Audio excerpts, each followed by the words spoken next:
লাগে না।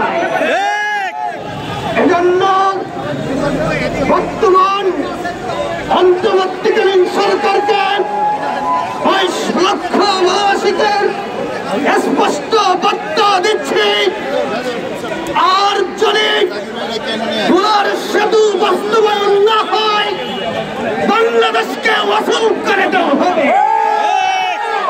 ভোলার থেকে এক বিন্দু ঘাস এই ঢাকা সিটিতে আসতে দেওয়া হবে না।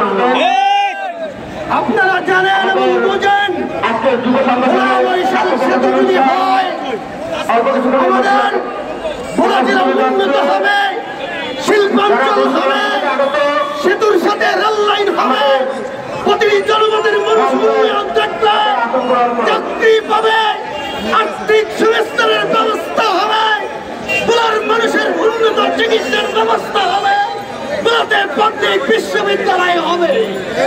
এজন্য আমাদের দাবি একটাই, অচিরেই ভোলা বরিশাল সেতু বাস্তবায়ন করতে হবে। এজন্য সংগ্রামী সাথী বন্ধুগণ, ভোলা বরিশাল সেতু বাস্তবায়ন না হওয়া পর্যন্ত আমরা আমাদের সংগ্রাম মানববন্ধন সমাবেশ চালিয়ে যাব। সবাই ভালো থাকবেন, সুস্থ থাকবেন, সকলকে ধন্যবাদ জানিয়ে শেষ করছি। আল্লাহ হাফেজ।